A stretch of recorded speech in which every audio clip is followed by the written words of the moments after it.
What's going on, everyone? Hope you all are doing well. My name's Mo. This is hopefully the first of many videos teaching you the steps that I took to get out of debt and break the paycheck to paycheck cycle and ultimately become an investor.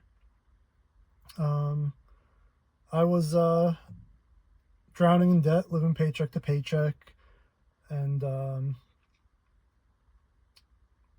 learned what I could to eventually break out of that. And I eventually became a financial advisor. I left that to focus on the people I think really need my support, and that's the people who want to invest but can't. So I started Guided Paycheck Strategies and created this channel to just explain the process. We weren't taught how to handle money in school. Sure, we're told saving's important and live on less than you make, but those things are easier said than done.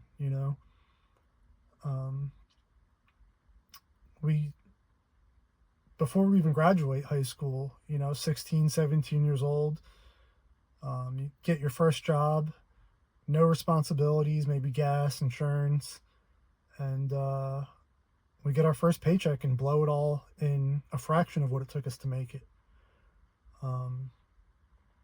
I remember when I first started working, and I realized how far the dollar goes, or doesn't go rather, and I thought, how do all my neighbors have multiple cars, luxury cars, Lexuses and stuff, and a boat, RV, vacation house at the shore.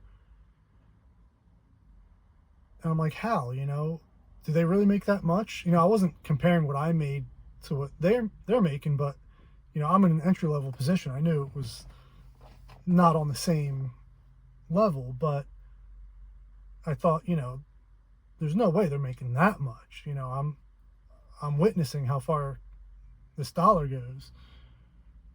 And then I turned 18 and was hit with all these credit card offers, 25, 35% interest rates, outrageous. But like I said, didn't learn about that in school, had no idea about interest. But I was like, all right, this is how everyone's doing it. Everyone's just in debt, just pay back make the payments, and we're just all in debt basically. And it's true, we are. That's normal. But I accepted it as okay, and it's not okay. So, when I graduated high school, the economy was in the Great Recession. It was the financial crisis, the real estate housing market crash. So the economy was contracting. Jobs were few and far between, hard to come by. So I fell into the trap of revolving debt before I even had a stable income. So I was eventually laid off and ended up living on my credit cards. I thought, I need to stretch what money I do have as long as possible until I find another job. So I'll just charge everything to my credit cards and make the minimum monthly payments. Because I could charge $500 a month on a credit card and only pay $25 for that month. So by the time I ended up finding another job, I was in some serious debt, but still didn't see anything wrong with it. I was actually in a better position by then with a bigger company and room for promotions and improvement, So I was like, all right, yeah, I'll be able to pay this off, no problem. I was making more money, but still living paycheck to paycheck. yeah, I succumbed to lifestyle creep and was still living paycheck to paycheck, even though I was making more money. Was eventually sued by a major credit card company and had my car repossessed. That's when I hit my fed up moment. Just working, breaking my back, having nothing to show for it. I was fed up. So I learned what I could on my own. A lot of it from Dave Ramsey. A lot of what I talk about are rooted in his principles, and that's because I followed his steps, his 7 baby steps. And I think my first big realization was it's not about saving, it's about spending. Because how can you save if you don't know how to spend, right? And that comes with learning how to create a budget, which is in another video we'll discuss in detail. But once you have that written down, it's really clear where you're spending your money. And that's the main focus. It should be on spending, not saving. You can't save unless you learn how to spend. So living frugally and spending correctly. I don't mean not spending, I mean spending correctly, right? Because you can spend your money on consumables, things that you'll need to replace.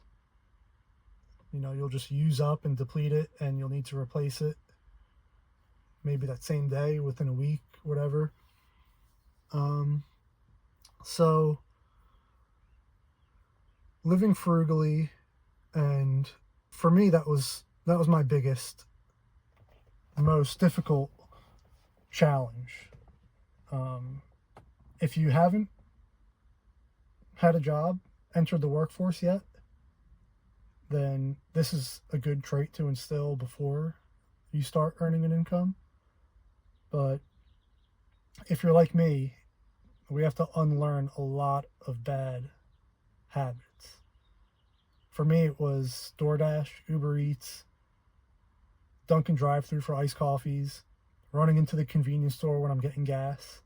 Just those small little things that I realized when I finally had a written budget that, whoa, this is not okay, right? I was way overspending in these categories.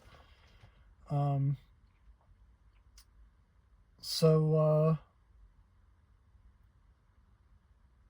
I locked all my credit cards, took them out of my wallet. There wasn't Apple Pay back then, so I didn't need to take them off of my phone, but if they are and you're going to follow these steps, do that. Take them out of your wallet, take them off your phone, put them on lock so there's no surprising automatic payments that come through that you weren't expecting. And once I did that, I wasn't taking on any more debt, right? So my next step was to create a budget. And I think there's a lot that goes into that, so I think I'll save that for the next video. We'll talk about mindset some more, creating a budget, and the debt snowball, which I use to get out of debt. Two main types of tackling debt is the debt snowball and the avalanche method. The snowball method, you list your debts from largest to smallest. That's the way I did it, at least on my budget. I put the smallest one at the bottom because I wanted that to fall off. Because the snowball method, you pay off the smallest debt first while making the minimum payments on all the rest. So once that, say it was $1,000 credit card, I would make the minimum payments on all of the larger balances and then throw all my extra cash at that $1,000 balance until that was off my budget completely. And the avalanche method is listing them and prioritizing them by the highest interest rate. And the reason I did the snowball method is because of, like I said, a lot of what I talk about is rooted in Dave Ramsey's teachings. And he says that handling our money, tackling debt, isn't a math problem. It's a behavior problem.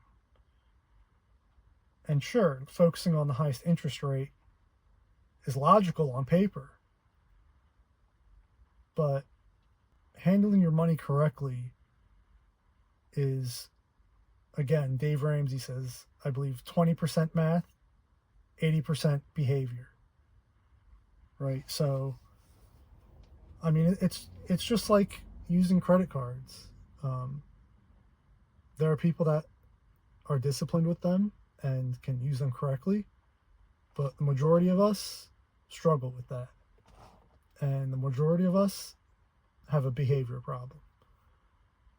So by focusing on that smallest balance rather than the highest interest rate, you get a quick win, a sense of accomplishment, and one less burden, a weight off your shoulders almost.